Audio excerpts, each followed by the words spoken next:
Hey, GLP-1 plus sides community. Before we jump into the podcast, please take the time to leave us a 5-star review on whatever audio platform you're listening to the podcast on.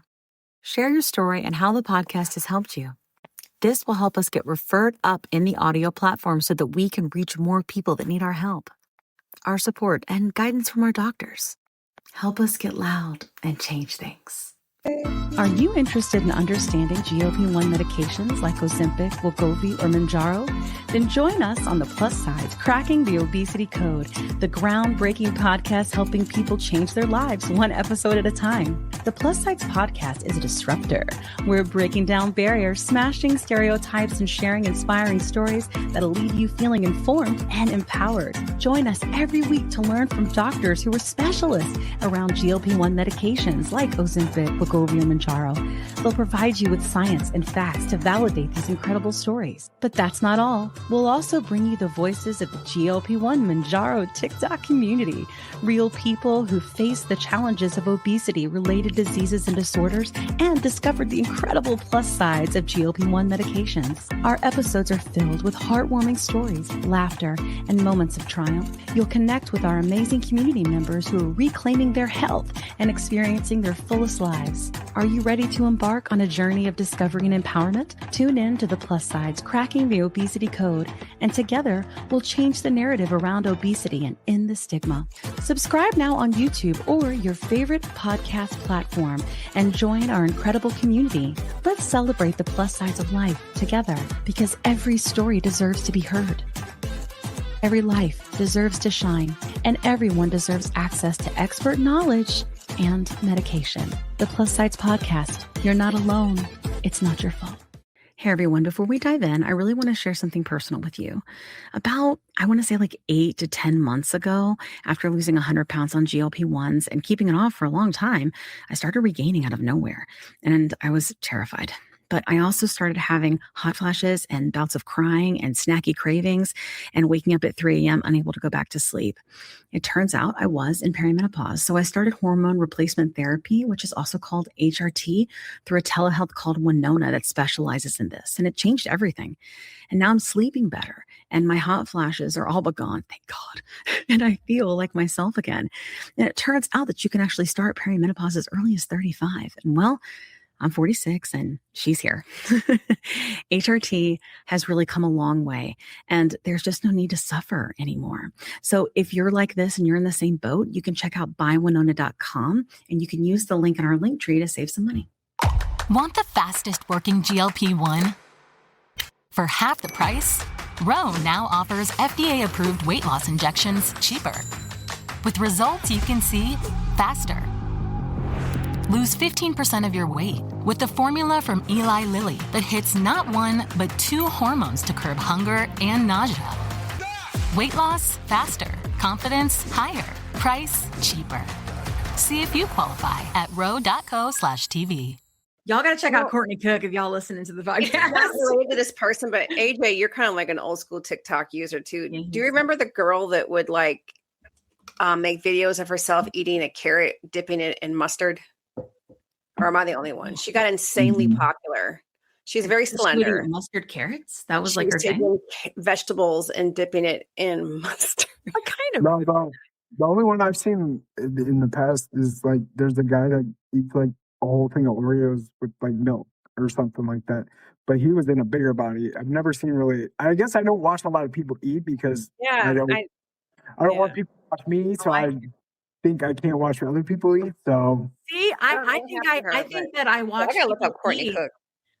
You gotta. I watch people eat because I don't really want to anymore, and like that's. And I think there's like this weird crap. I like to eat still. Like I do eat. There was like, y'all, I'm not gonna lie, there was a mourning period for me because I solved everything with food. Like, and what I mean for that is like when I was sad, I ate. When I wanted to reward myself, I ate. When I was with my family, I ate. When I was bored, I ate. You know what I mean? Like when I was busy, I ate. Like it was just like, and so then all of a sudden I just didn't want to, because for me, the food noise and the hunger turned off at the same time. Mm-hmm. And so I was like sad, and I didn't know what, this was in the beginning where we had like no help. And I didn't know what to do, but I remember just being like, I don't want those. I guess the mourning period I'm talking about is that like I wasn't solving with food anymore. So I had to find a new way to solve for how I felt. And I will tell you, transfer addiction for me was making a TikTok and a podcast. Like I threw myself into that. And I had because I was like, I am going to find out the answer to this and I'm going to tell everybody. Well, turns out there's lots of answers, but it's okay. And so I did though, but it was my straight ass transfer addiction. Like my husband and I have talked about it since. We're okay. But he was like, I'm going to be honest with you. I knew that's what was happening when you were doing it. And he goes, but you weren't spending like any time with me or your son really. He goes, and you almost didn't care, like, because you were on this mission and you were straight addicted to this, you know? So then I've had to teach myself how to not be addicted to anything. And that is a whole nother thing. You know, like, and I think like just like that mental piece of figuring out how to solve for this without leaning on food, without opening the refrigerator, but also like finding a way to being like, it's okay if I want to have a hamburger and like the mental piece of that, because I don't think that it's realistic that people will eat whole foods, other than AJ apparently, eat whole foods and whole thing like every day. You know, I just think like we're in a society where, you know, because of how it works here, you'll go somewhere and they may not have those options. Right. And I think because I was on a diet, like since I was 8, I don't want to live a life where I'm just like a constant restriction. I want to be able to have what I want. And like forever, people would say, oh, you can have everything in moderation. That was not the answer for me. Like there was no moderation, because I would do moderation and then I would feel addicted and I would eat more and more and more. And the binge eating would start and then I couldn't get out of it. And then I would get in places where I, you know, had issues with movement and stuff, just like AJ was talking about, you know? So there's a lot to this and there's a lot of treatments for obesity. I know you're talking about, do you treat your patients at all with GLP-1s? Oh, of course. Yeah. What's your GLP-1 of choice? Whatever insurance will cover. That is the best fucking answer I ever heard anybody say. My friend. Yes. So when I say like lifestyle focused doctor, it's only because I want it to be so clear that what we're dealing with is like this hormonal biological insulin resistant type issue. And so if you were to start a drug like Mounjaro or Ozempic, zepbound or wegovy, you're not going to get the most out of it without certain lifestyle adjustments. Like like no dietary change or no lifestyle change. And then you get this like magic shot that does everything for you. I wish. A lot of times the meds can just like unlock patients' ability to adhere to the lifestyle changes. Like I've never been able to do a diet before, but now that I started zepbound, I don't have food noise. I'm less hungry. I'm happy to have some protein and some veggies because I'm not craving anything. So I might as well eat my protein and my veggies. And then if I have any room left, you know, maybe do carbs last. So we try to talk about like prioritizing protein for muscle gains or like mitigating any muscle loss, prioritizing fiber because constipation is so common on GLP-1s, and also not being scared to eat fats. Yeah. True. Yeah. Or carbs. Or carbs. Yeah. Well, carbs are like, they're difficult for me because the way that I lost my weight was low carb. And I like definitely acknowledge that carb reduction has to happen because the average person living in this country eats 245 grams of total carbs a day, which is just like not sustainable. That's like the standard American diet is 245 grams of carbs a day. So some type of carb reduction when you're going up on like the protein, the fat, and the fiber really helps with weight loss. And that's like regardless of what you're doing with your other for sure. tools. So if you like include intermittent fasting or if you include a GLP-1, if you're including other tools in there, exercise, maxing out on like the dietary change is helpful, but nobody's perfect. And I tell people like nobody is 100% perfect and like 0% cheating. It's always like a spectrum. Like some people are on track 50%, off track 50%. A lot of people do the 80-20 rule. Like they're on track 80%, off track 20%, which is like enough for most people. That's enough for me. That's how I feel. Yeah. 80-20. Yeah. I feel strongly, like I look at my life right now and where I am size wise and I know in my brain that if I diet cultured the shit out of this, I could lose another 30 pounds. I have always found that that is my number. 30 pounds is what I can control before it comes back again, obviously, but it's what I can lose. And I'm like, okay, what would I have to do, right? And give up and be in order to get there? And do I care enough? And the answer right now, 20 times today, like literally every single day, there's 10, 20, or 30 pounds at the end that you're like, is life worth, like, do I want to live my life and be a little bit curvy or chubby or thick or whatever you want to call it? Or do I want to be like extremely strict and get to that like 6-pack level? And if you're metabolically healthy and all of your labs are great and you don't have fatty liver disease anymore, I don't really care about the last 20 pounds. I care about like your overall metabolic health and not like the final shape of your body or like the number on the scale. Mm-hmm. Yeah, absolutely.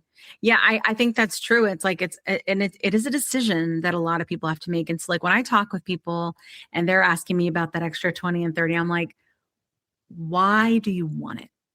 Like, that's what I ask them. Like, let's talk about it. Because if you do, I'm cool. Right. Like, but why do you, and is that because it's a BMI number that somebody made up? Right. Is it because that's what you were in high school? Is that because that's just a size you remember that you were really cool at, but now you're 20 years older? Like what is the actual reason for that? Because I do hear people say constantly, I need to lose 100. Like if you just think like BMI wise, I should lose 100 more pounds. Am I ever going to do that? Probably not. Actually, I don't know. I'm going to try Retatrutide when it comes out. I ain't gonna lie. But listen, I'm gonna try all of them, but I mean, like, you never know, you know what I mean? I think, I'm wondering, like, in terms of insulin resistance, you talk about that a lot. And I think that was like a big game changer for me in understanding sort of this disease and the progression of it and, how these medicines are different. So I've been told by doctors, but I want to hear from you, like, how do these medicines treat insulin resistance, and how does diet and exercise treat insulin resistance in a metabolic body that is dysfunctional? So like someone with obesity. Yep. Okay. So first of all, these GLP-1, GIP medications do work best for people with body types like mine, like an insulin resistant body type, somebody that gains weight easily. I'm sure you're also insulin resistant. I mean, I don't have your chart in front of me, but no, I am very, very, very bad. The numbers are like insane.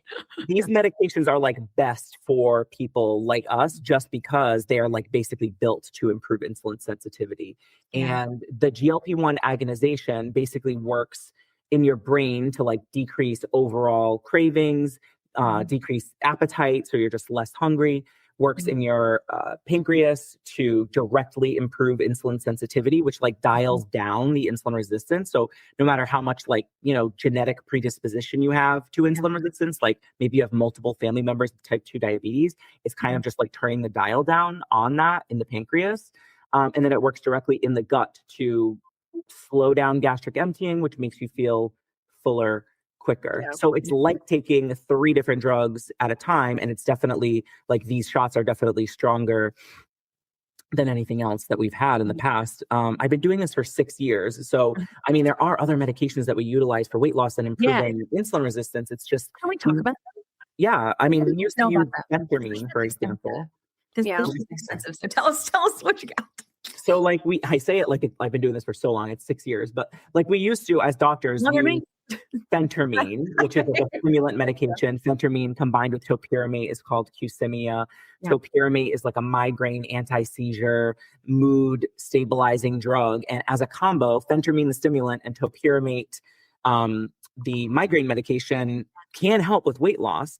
It's just that combo doesn't really treat the underlying insulin resistance. So like it was helpful and people would lose 10, 20 pounds, but it never really hit the way that these shots do. Yeah.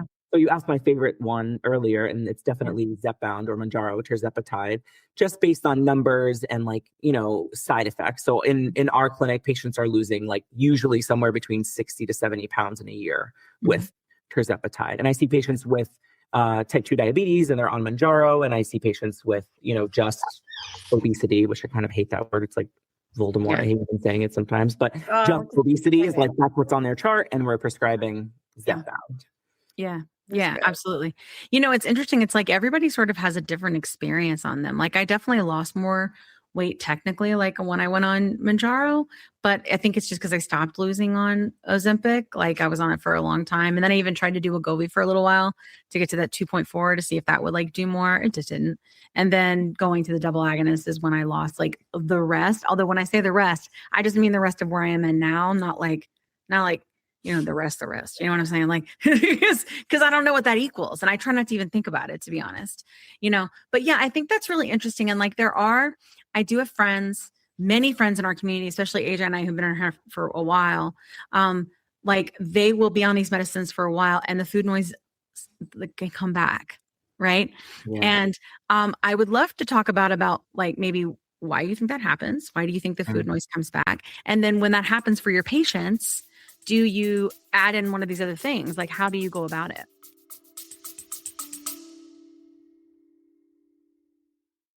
Quick pause here.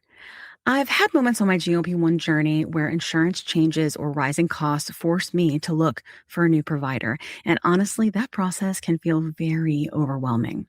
But that's why the Plus Size Podcast is partnered with GLP Winner to give our subscribers a resource to help them make that decision easier. GLP Winner is a comparison platform that lets you explore telehealth providers in all 50 states, whether you're looking for brand name medications or compounded options. You can see pricing up front, read reviews, and get a clear picture of which provider might align best with your needs. Check it out today at glpwinner.com/plus-sides. That's glpwinner.com/plus-sides. Don't forget the Z. Let me tell you a quick story. I was telling Kat how I was regaining weight after my 100-pound loss using GLP-1 medications, and I was having snacky cravings and waking up at 3 a.m., and I had hot flashes, and I was worried. But Kat was like, listen, I went through this last year. It's perimenopause, and I started HRT, and she used this company called Winona. So I started going there to see if this was something that was going with me. Turns out it was because I'm 46. And it's been amazing. It's taken a while to find the right dose, but once I did, it's just been huge. I've been sleeping. I feel more myself again. And the hot flashes are gone, which is, geez, really bad. So I will tell you, it's just been so big for me. And so I wanted to partner with them on the podcast because obviously many of our listeners are going through this same age range and definitely are having these issues. And there's just no need for you to suffer. So if you go to the link that's in our link tree, you can click on that and save money. If you go there and you meet all the criteria, and this might be something for you to try. So I just want to make sure you have this great resource because it's just been such a big difference for me and Kat. Again, you can go to the link in our link tree and get what you need.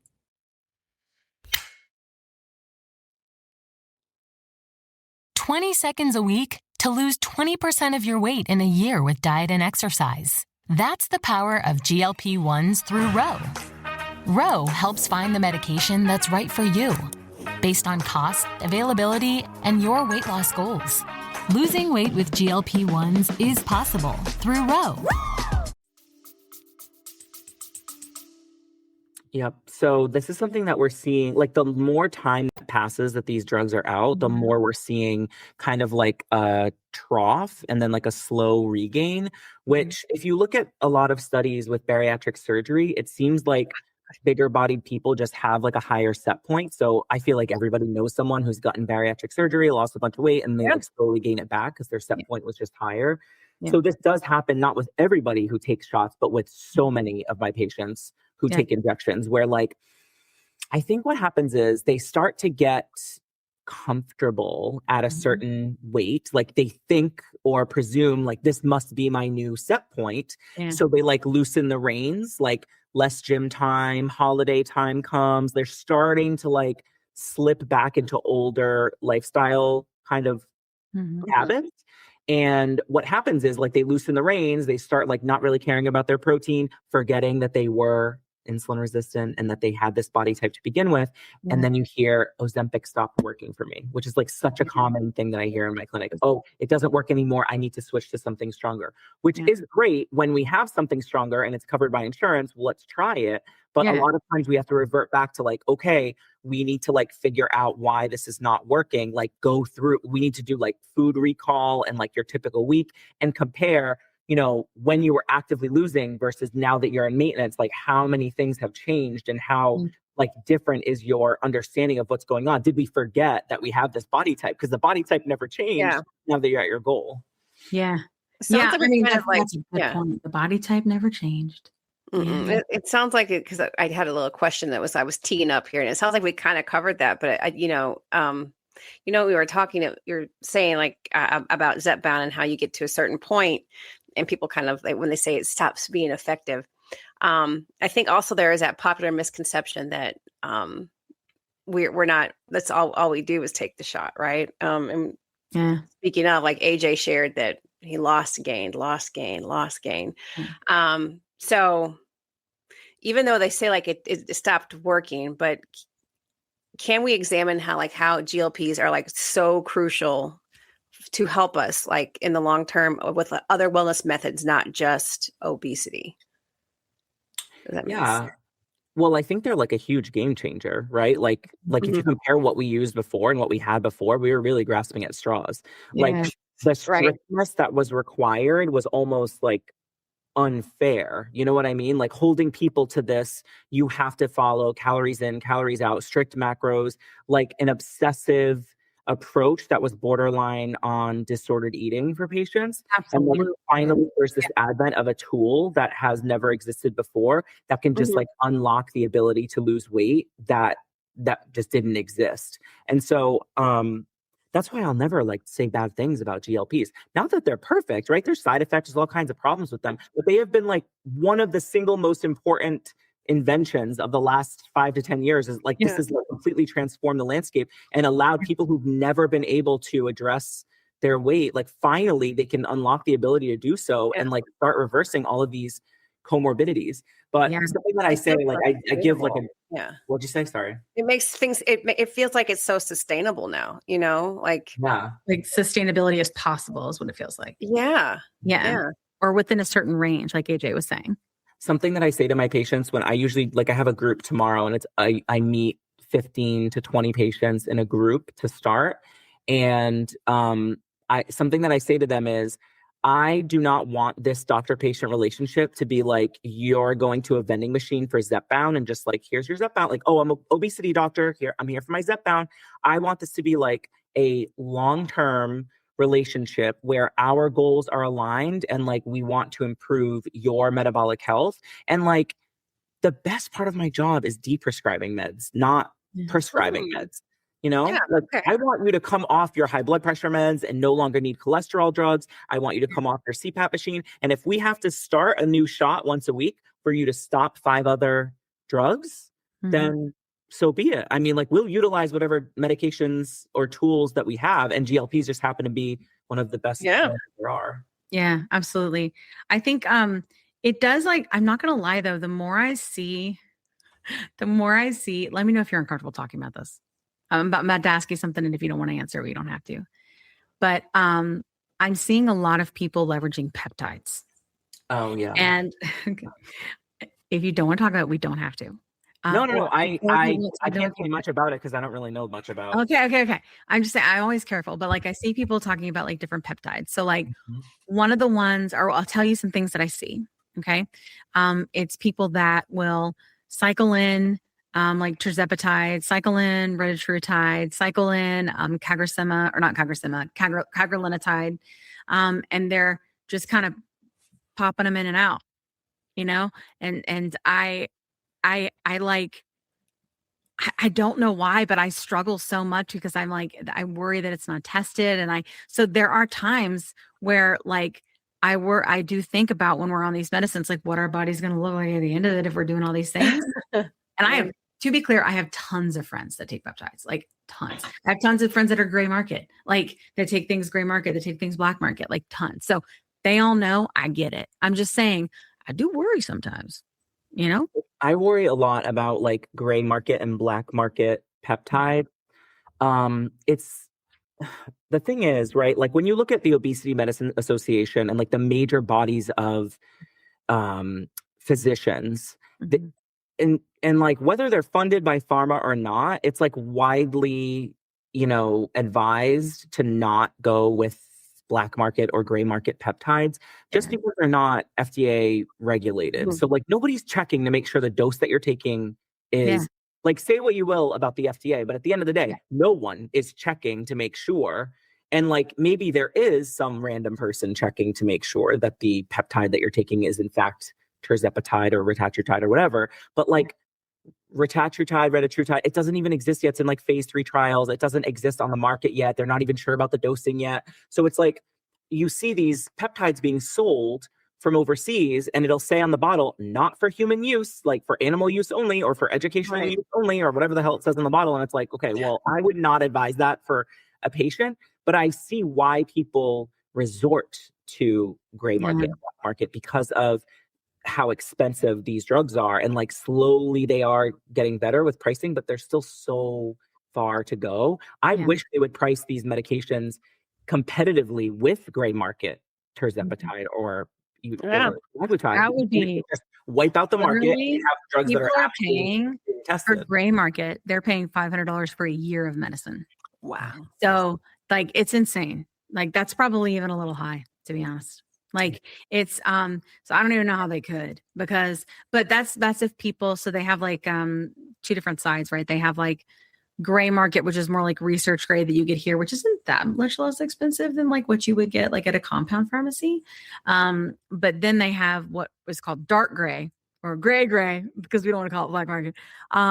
And those are like, I mean, they're dirt cheap, but they buy them together. They buy them like, not all the time, but most of the people will get in groups, buy them together and have them tested together like a third party. And then once it's safe, divide it up and go for it. And I agree. I don't think that it's just in my experience so far, because I've talked to so many at this point. I really think it's because they've been driven to it. I think that obesity, especially for certain people, again, that have this like insulin resistant body or that have tried all the food and the exercise and all the things, and it just keeps coming back or they can't get it under control. Like I do think they're driven to it. Like I think that it is very easy to look at us that struggle with this disease and not look at it as the same level of severity as any other disease. But ultimately, like it does kill us. Like we were just talking about that, like about how, I mean, we've talked about the show a lot lately with men about how like men with obesity die sooner, way sooner, like, you know, and they don't come to obesity doctors. That's why it's like 80-something% of my panel is female because they just don't come. Yeah. Yeah. How do you, like, based on the ones who have brought their husbands, right, or have brought their spouses or whatever, like, what do you think that we can like help our people, like help people who listen to the show? Help them. Like, how do they get their dad to the doctor? AJ, this is for you too. Like, how do they get to the point where like AJ's not on the floor praying to God to be able to get up? Like, how do we help them? You know, because I think that it does seem to be, and you guys let me know that if you are overweight or you struggle with weight, that there's a certain piece of weakness with that. I mean, I definitely think for women, we definitely feel that, but it seems to be different with men. I think, me personally, I think guys are influenced by other guys. So if they see other guys doing it, the problem is the guys that we don't have enough guys giving their journey up and showing their journey and being like, yes, this is what I'm doing. The guys that are on this aren't talking about it. They're just, I'm not going to talk about it because people are going to say I'm cheating or whatever. I mean, the good old, you're cheating, you know, like, what am I cheating? Death? Like, what do you want me to do here? Like, I mean, come on. So I think, honestly, the more people that share, and I've been telling people for forever, you need to share, you need to take before and after pictures, share your journey, tell people what's going on, because you don't know who's going to resonate with your story and be like, you know what? It's time for me to take my life back. I think men are just like taught to avoid vulnerability at all costs and avoid doctors.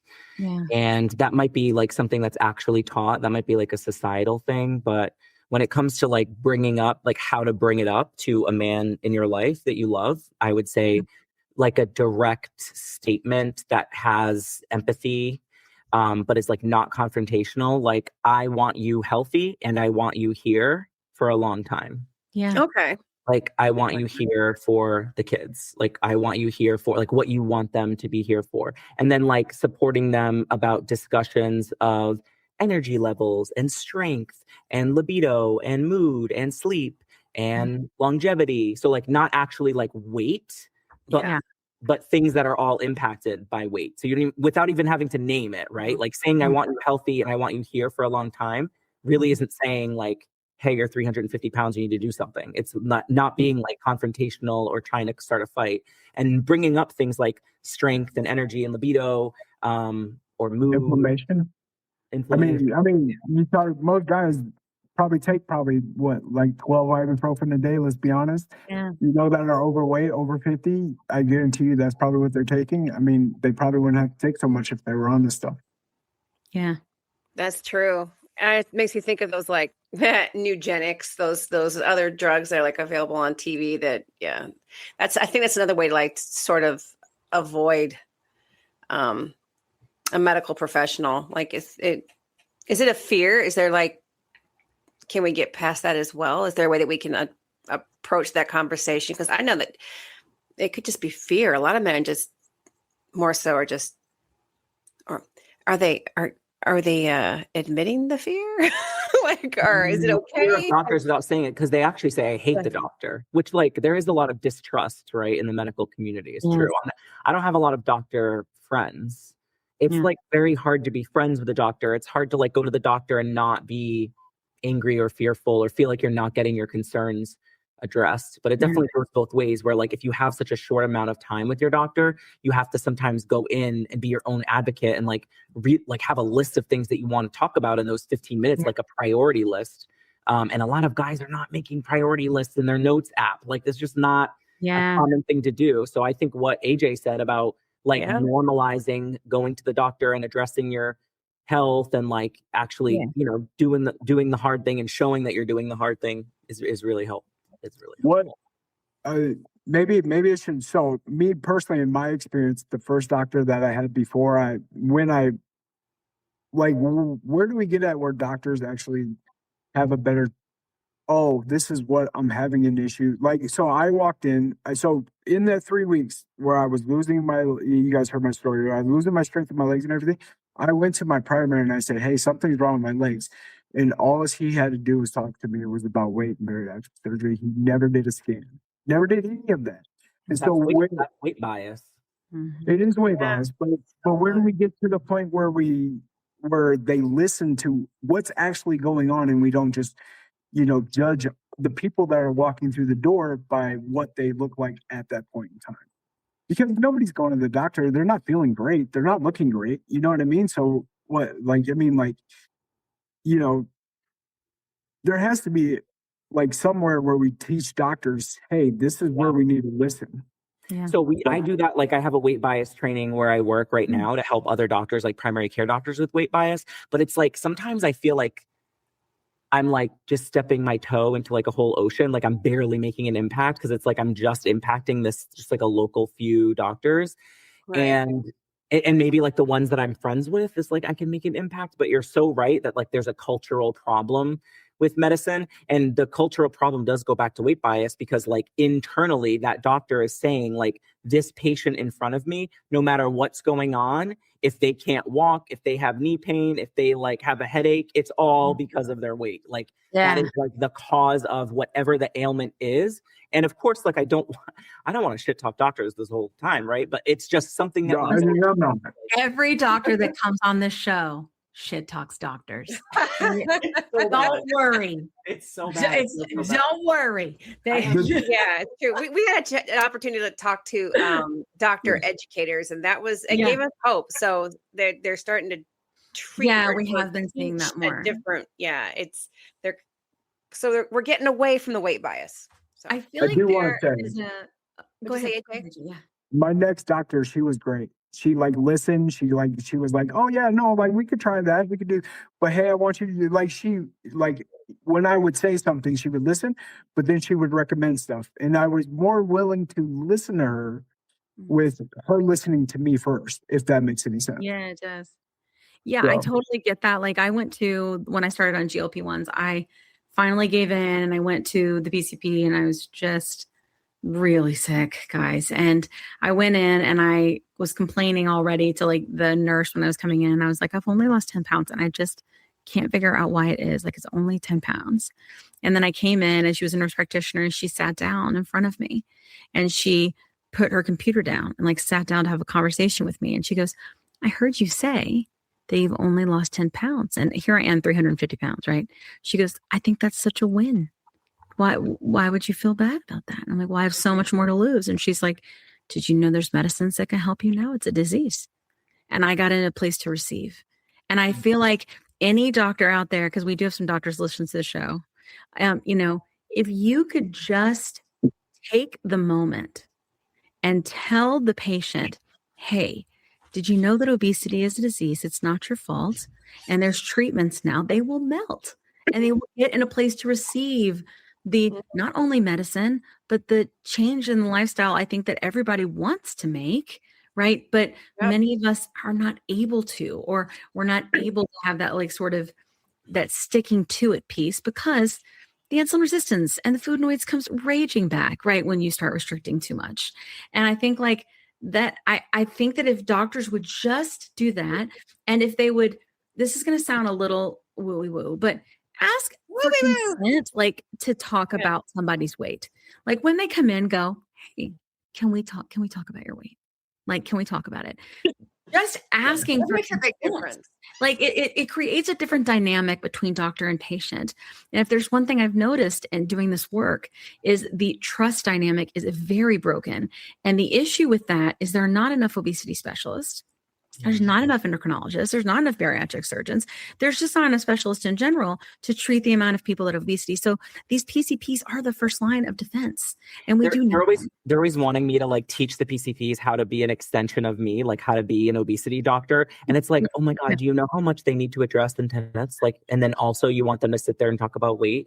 Sometimes it's like all you're doing is putting out fires. Yeah, absolutely. And I think like it would be so cool if there were, just, and I think it's exactly what we said, like that's what they do, right? Like that's what, and I mean, if you talk to any PCPs, like, I feel like, I do, because I have them on the show, like, how are you treating your patients, And I think that a lot of them, there are some that just don't want to be involved in it at all, right? Mm-hmm. And then there are others that do want to be a part of the change, but they really just don't have the bandwidth. Like they don't have that. My husband's gonna be mad. I said bandwidth. He goes, bandwidth is not people. He's autistic.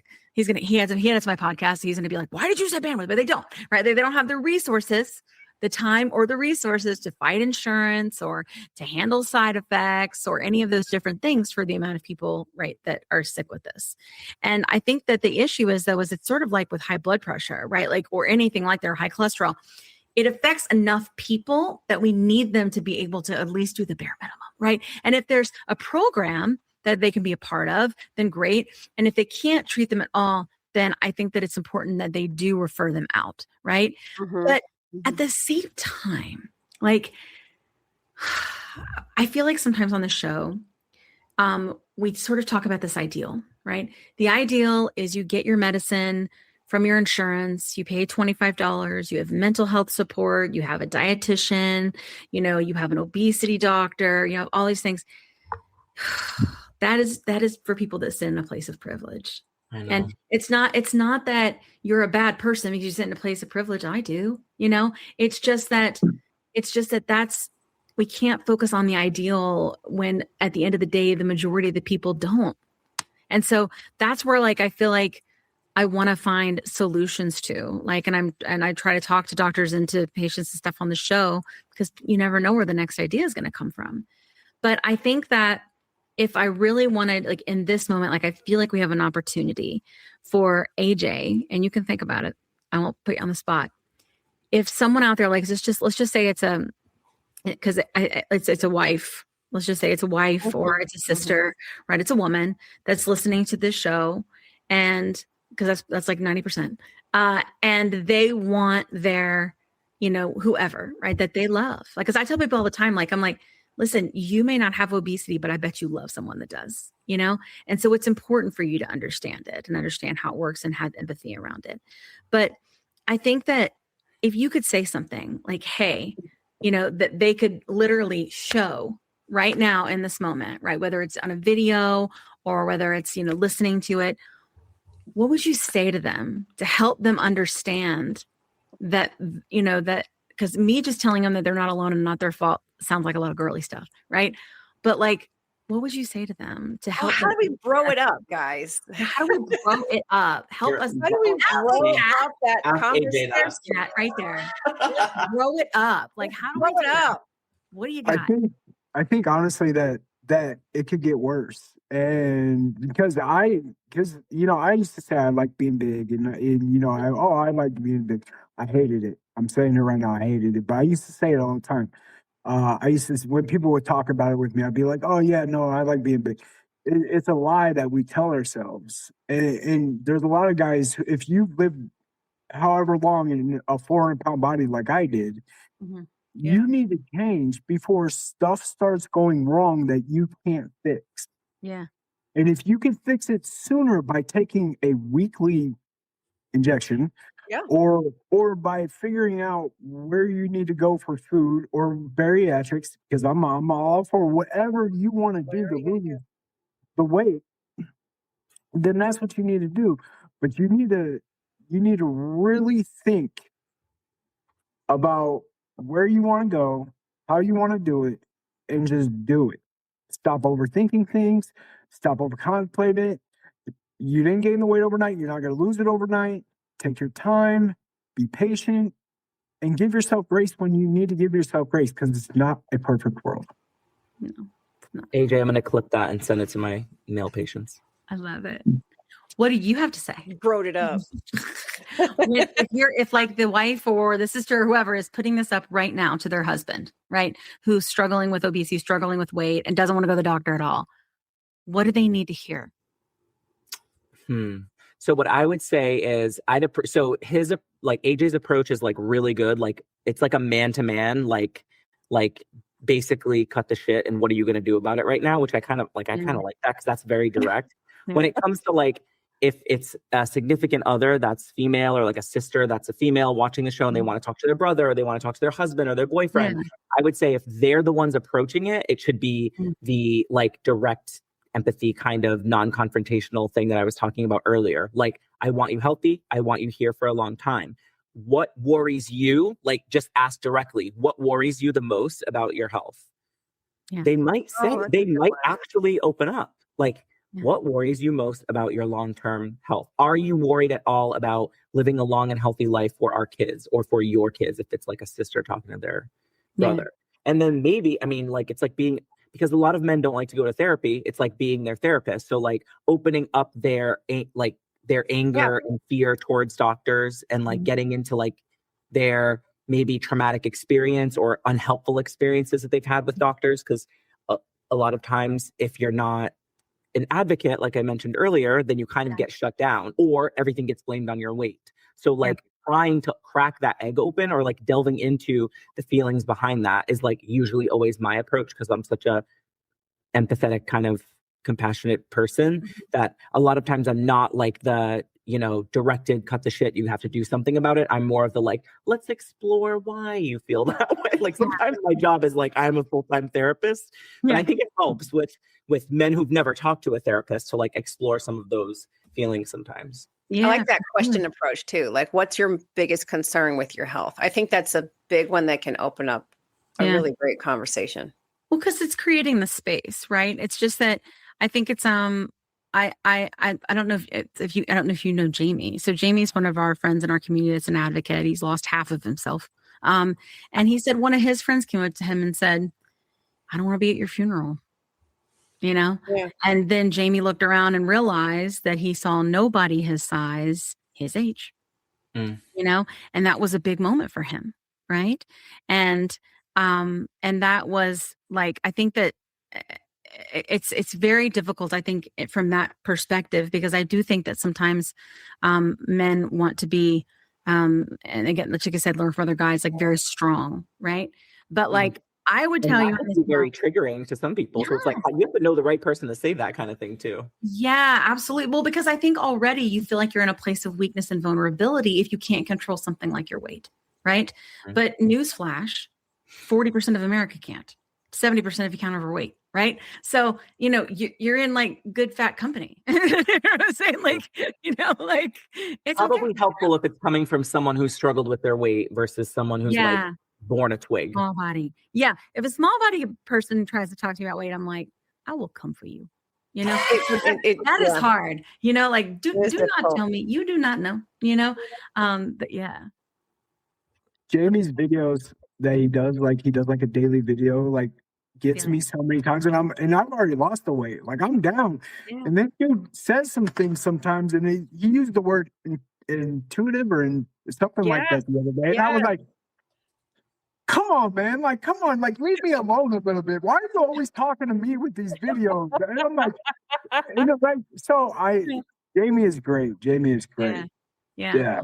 Our friend Mike always says, like, you know, like, how can I help you? Like, he's always want to say, like, how can I help you achieve what matters to you? Right. That kind of thing. And I think that could possibly help, or help me understand, like, just some language, I think, around that just lets people like just chill, like letting them know they can say the things.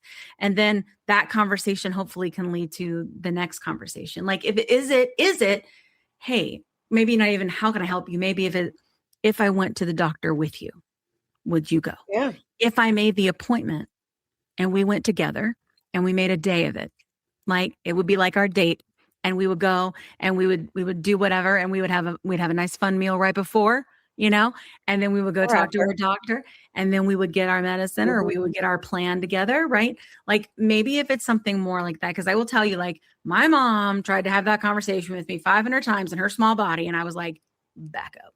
Right. Because it's too much. Like, and I think, but she was always more like, you don't need that. You don't want that. Don't do that. You don't need that. You're getting too big. That kind of, and she didn't mean it, but she also kind of did. And it messed me up, you know? And so I think like it messed me up. She kind of did. Yeah, she did. It was diet culture, you know, calories in, calories out. But you know, sorry, my mom was totally watching this right now. Like, a lot of my male patients are also very motivated by numbers, like not numbers on the scale, but like overall numbers. So like I teach about metabolic health, I teach about insulin resistance, and I say things like, this is the range that we want to get your liver function test down to, so that we can get you out of the fatty liver range, or this is the numbers that I want to get your cholesterol reversed, and I want to help you not be pre-diabetic anymore. And they're like, oh yeah, that's a better goal than like, I want to be 200 pounds. It's like, I want to no longer be pre-diabetic because my dad had to. Goals are huge for me. I love goals. Like, and it doesn't have to be the stupid square thing on the floor always. Everybody always loves the goals on the floor, but I love goals. Like, I love, set me some goals. I'll rock them out. I promise. I'm gonna beat them too. All of them. So I love that. And I think like too, like maybe there is a piece, and you guys let me know if I'm wrong, because it's just things I've gleaned from having people on the show, that men don't necessarily relate with thinness, right? And maybe weight loss is thinness, and thinness is less strong. Like bigness, right? Being big is strong, you know? So is there a way to say, like, is your goal to be stronger? And how do I help you get there? How can I, like, or let's try this, you know, what if we, and I don't think it's necessarily, it's not that I don't think joining a gym is good or any of that things, but I think like if it is just getting with an obesity specialist or getting with an endocrinologist, or, I mean, God, honestly, friends, just let them watch the podcast or send them, you know, videos of the doctors on here and some things that they say, like and I think that like that can help too. Sometimes like I think the factual piece, at least that's what my husband responds to. He responds to the factual piece of this, like insulin resistance and what this does to your body and like how things process and stuff like that.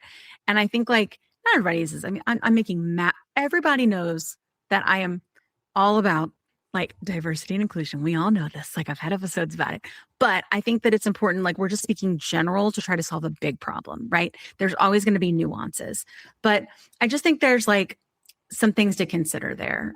Kat, I think you had a question about hormones. Let's shift gears. All right. So women take HRT. Mm-hmm. So we have things. And they should. Yeah. You know what? And if you're in perimenopause, there's HRT. Yeah. I don't say we all take HRT. We don't. I do. Winona. We're affiliates. But is there really such thing as like male menopause? Is there hormonal benefits as they age? Side note, I know my husband had a pituitary tumor a couple of years ago, so he is on all the therapies, and he has to actually I'll give him a little woot woot.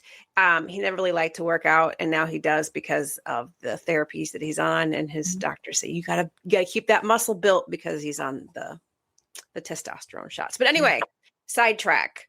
So yay, husband. But anyway, hormones for men. I'm very supportive of hormone replacement therapy for women, and I'm glad that the stigma is finally kind of lessening with that. And it's like, it just like warms my heart because it's been a long time coming that like the medical community kind of like fully got on board with that. But with men, it's so nuanced because testosterone can fall with obesity. So you can have it's like a compounded problem, right? With age, it also can go down.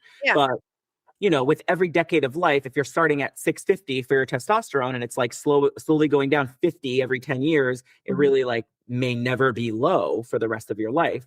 So it does naturally decline with age, but it also declines with obesity. So weight loss in and of itself, patients who come to see me and lose body fat, basically it reduces aromatase activity. And so what's that? So basically excess fat, especially like abdominal excess fat, increases the enzyme in your body called aromatase, and that converts testosterone into estrogen. So you have more estrogen in your body, you have lower T. So I'll just share myself. Before I started losing weight, my testosterone was in the 300s. After I lost my weight, it went to the 600s. So that's and that's like greater than, you know, the mid range of the normal range of testosterone. So just losing weight naturally increases. What equals good testosterone, or is it just very? It's like 252 to 950. It's a very big. Oh my God, that's a good range. Yeah, and it also there's like normal ranges for age, so it's really complicated. But basically, it's like it's not just like a black and white topic, because what if a patient loses 50 pounds and fixes their T problem? I'd rather them fix it like that than go get testosterone supplementation that they maybe don't need. I see, because they could have just lost the weight. So it's not as like clear cut, and it's certainly not as simple as like a male version of menopause where you like at 50 you have this rapid decline of testosterone that requires supplementation. It may not happen like that. It could be way slower. And then of course like weight loss in and of itself improves insulin sensitivity and lowers inflammation and all this other stuff, which can make men feel better. But true deficiencies, we always send people to specialists, like to recruit that. Do you guys have those? We do. So we have a urologist that does it and an endocrinologist that does it. It just depends on like, I don't do testosterone repletion myself, but I will. And honestly, because so many of my patients are losing so much weight, they like don't require it oftentimes. But when I do need, you know, those specialists, they are around. Sometimes they're hard to find. Yeah, I would think so. Yeah. I mean, for sure, it's hard for us to find from the like this perspective. There's not a lot of like doctors that are like menopause specialists, you know, there's really not. It's crazy.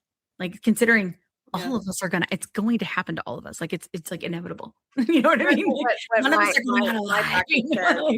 My doctor says like they don't like to study it because it's complicated and then the hormones are all in flux and it's just too much to handle. Yeah. Like, okay. Well, it is intense. Like I get it. It's intense. I don't know if I'd choose it. I'm not gonna lie. I'd be like, could you find somebody else? Well, we didn't, right? Essentially we did not choose it. So yeah.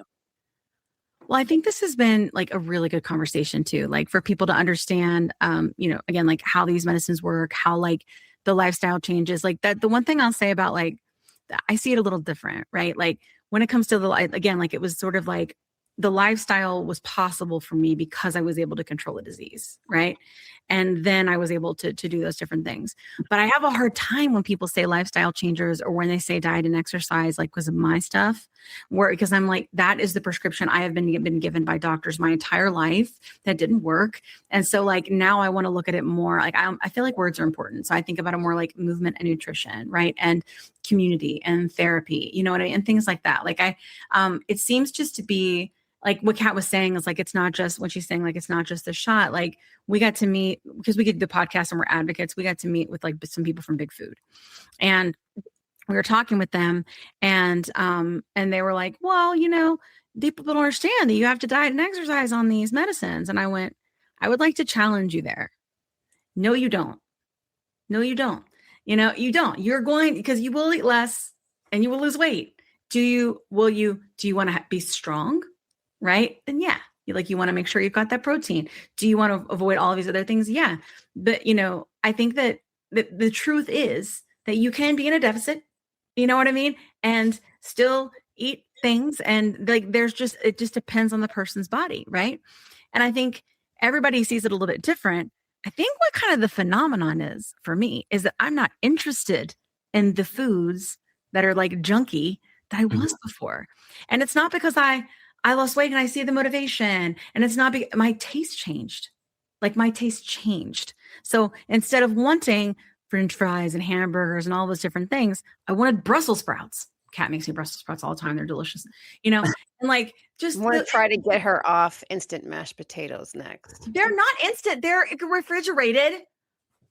Oh. A Bob Evans tub from the grocery store. Bob Evans is the shiz. Bob Evans, I am available. Not for influencing. Brand partnership. And partnership to advertise in this podcast. Potatoes are good. Yay.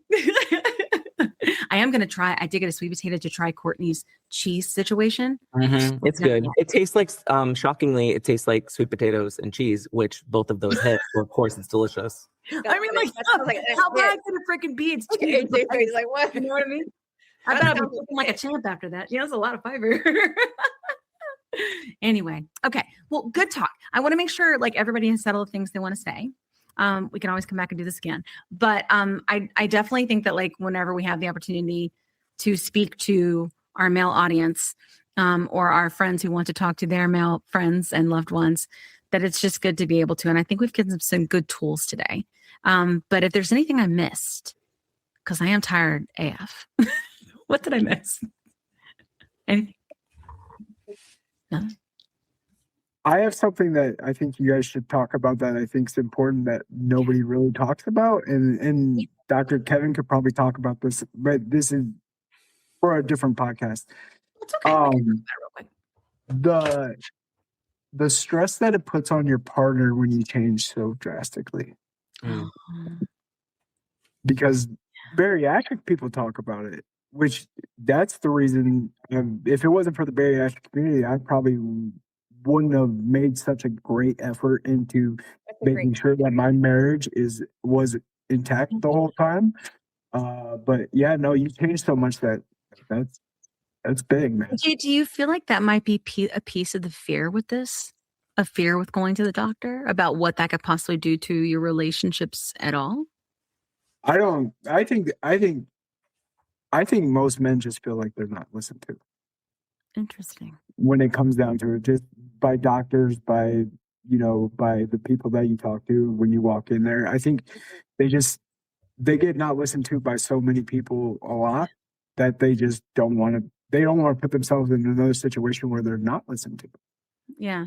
And so they're like, they just keep going on where they just keep going on and on. And because they don't want to deal with feeling rejected in a space where they're supposed to be the most important thing in that room at that time. So you think they don't feel listened to in that, like about their health or about their feelings or just in general?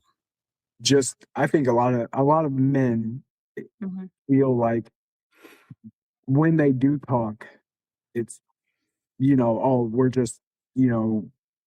just bragging or we're nagging and so a lot of guys, they just shut up because they don't want to feel rejected in the sense of their words don't matter. Wow. Or their feelings don't matter or their health don't matter. Like the doctor that was just telling me about bariatrics. Yeah. He didn't listen to shit I said. Excuse my language. I'm sorry. But he didn't listen to for it all the time here. And I even went back like a year later and read my charts, and the stuff that he said that he talked to me about was not. We didn't talk about that, So like it was fake, It was just like him checking a box. So yeah, I feel like if you've ever gone to a place and had that happen, it's hard to go back. Yeah, absolutely. Yeah, I mean, for sure, I would say like as a woman, I've experienced that as well, and I think It's like without it, if you think about it, this is a very human thing. This isn't even like men and women, the way that you're describing it in this vein. This is like a not feeling heard, feeling like that's too emotional. Men need to be a certain level of like strength in our society, like strength and strong and, all of these different things. I think that this piece of being heard is something that I'm hearing from everyone, is just wanting the space to be able to exist and feel and think and say what you need to say, Yeah. So maybe if you're talking to someone that you love, just open the space and let them tell you, right? I think that's a probably a really good takeaway from the show. Yeah. And do like what Kim and I do and just put your microphone on mute and just let you talk. Yeah. I'm going to go on mute. I'm going to go on mute. That's what Kat and I do. Just say what you got to say. And I think like having things where people aren't feeling interrupted. We do live, and I've talked to my family about it a lot. We do live in like a world with the digital where you can always scroll and always find something more interesting, right? And I think that sometimes we can take that into our relationships, right? Where we just want to scroll. We already know what you're going to say, and like, I think it messes with our brains and stuff. So like, it's just, that's a whole nother podcast for a whole nother day, AJ. But in general, like tell them, I'm not going to scroll. Like, just talk to me, and try to open that dialogue and then send them this podcast episode. Cool. This is a good talk. Great. We got lots of good stuff in. All right. Absolutely. Everybody feel good? So I want everybody to know where they can follow you. I am going to put your links. Everybody email me their links. Okay. I am going to put your links of where they can follow you or learn more about you or sign up for your clinic or whatever it is. So let's go around. Dr. Kevin, tell me where people find you. So I'm on Instagram and on TikTok. It's just at Kevin Gendro. So first and last name.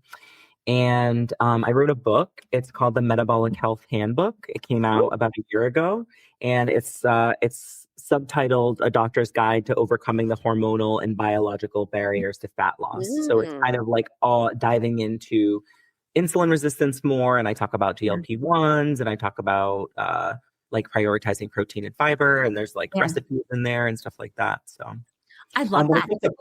I actually too. Sorry, what? Will you send me the link for that so that our on Amazon?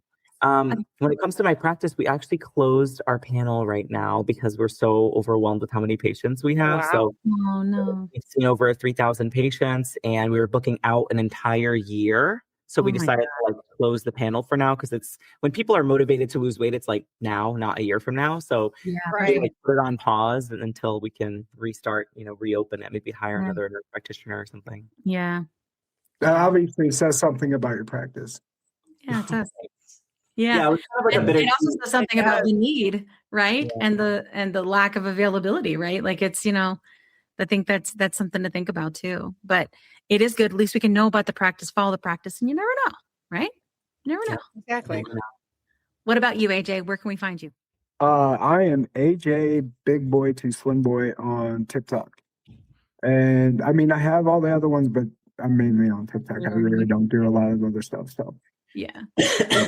Check him out. I do, and AJ does really good lives, and he'll bring people up and talk about things, and he also does lives with the other men sometimes, and they talk about things, and I just think that's maybe another good resource for you, right? Family member, if you're wanting to like have them send them a TikTok, have them go follow AJ, right? Like watch some of the lives, just sort of start exposing him to the fact that it is okay, that it just does affect a lot of people, and that they're not like weak, right? And that they deserve to be listened to. Like, I think if we can kind of maybe just change some of those behaviors, right? And make those modifications, and maybe we can get them a little closer to getting better faster, Oh yeah. Can I get an amen? Amen. Hallelujah. All right. Good show. Thanks so much for joining us, everybody. We will see you next week. And until then, hasta la pasta. Let me tell you a quick story. I was telling Kat how I was regaining weight after my 100-pound loss using GLP-1 medications, and I was having snacky cravings and waking up at 3 a.m. and I had hot flashes, and I was worried. But Kat was like, listen, I went through this last year. It's perimenopause, and I started HRT, and she used this company called Winona. So I started going there to see if this was something that was going with me. Turns out it was, because I'm 46.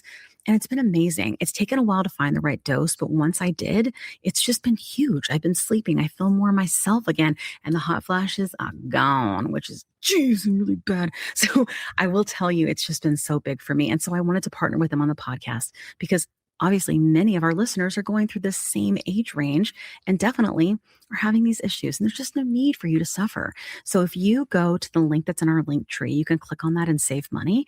If you go there and you meet all the criteria, and this might be something for you to try. So I just want to make sure you had this great resource because it's just been such a big difference for me and Kat. Again, you can go to the link in our link tree and get what you need. Today's episode is brought to you by Ro, a telehealth platform that's changing the game of GLP-1 access. What sets Ro apart? Ro understands the challenges of navigating insurance hurdles and the skyrocketing prices of GLP-1 medications. That's why they specialize in getting insurance approvals for GLP-1s. And if insurance is a barrier, they go a step further by prescribing brand name zepbound vials for prices close to those of compound GLP-1s. With Ro, you're not just getting a prescription, you're getting a partner in your journey that's helping you access affordable treatment and guiding you every step of the way. Whether it's insurance approvals or cost-effective alternatives, Ro is here to make sure that you get the medication you need. Visit ro.co/plussides with a Z today to see how they can help you take control of your weight management journey with affordable, accessible care. That's ro.co/plussides with a Z, making healthcare work for you. Check out the link in our show notes for more details. Are you interested in understanding GLP-1 medications like Ozempic, Wegovy, or Mounjaro? Then join us on the Plus Sides, Cracking the Obesity Code, the groundbreaking podcast helping people change their lives one episode at a time. The Plus Sides podcast is a disruptor. We're breaking down barriers, smashing stereotypes, and sharing inspiring stories that'll leave you feeling informed and empowered. Join us every week to learn from doctors who are specialists around GLP-1 medications like Ozempic, Wegovy, and Mounjaro. They'll provide you with science and facts to validate these incredible stories. But that's not all. We'll also bring you the voices of the GLP-1 Mounjaro TikTok community, real people who face the challenges of obesity-related diseases and disorders and discovered the incredible plus sides of GLP-1 medications. Our episodes are filled with heartwarming stories, laughter, and moments of triumph. You'll connect with our amazing community members who are reclaiming their health and experiencing their fullest lives. Are you ready to embark on a journey of discovery and empowerment? Tune in to the Plus Sides, Cracking the Obesity Code, and together we'll change the narrative around obesity and end the stigma. Subscribe now on YouTube or your favorite podcast platform and join our incredible community. Let's celebrate the plus sides of life together because every story deserves to be heard. Every life deserves to shine, and everyone deserves access to expert knowledge and medication. The Plus Sides Podcast. You're not alone. It's not your fault.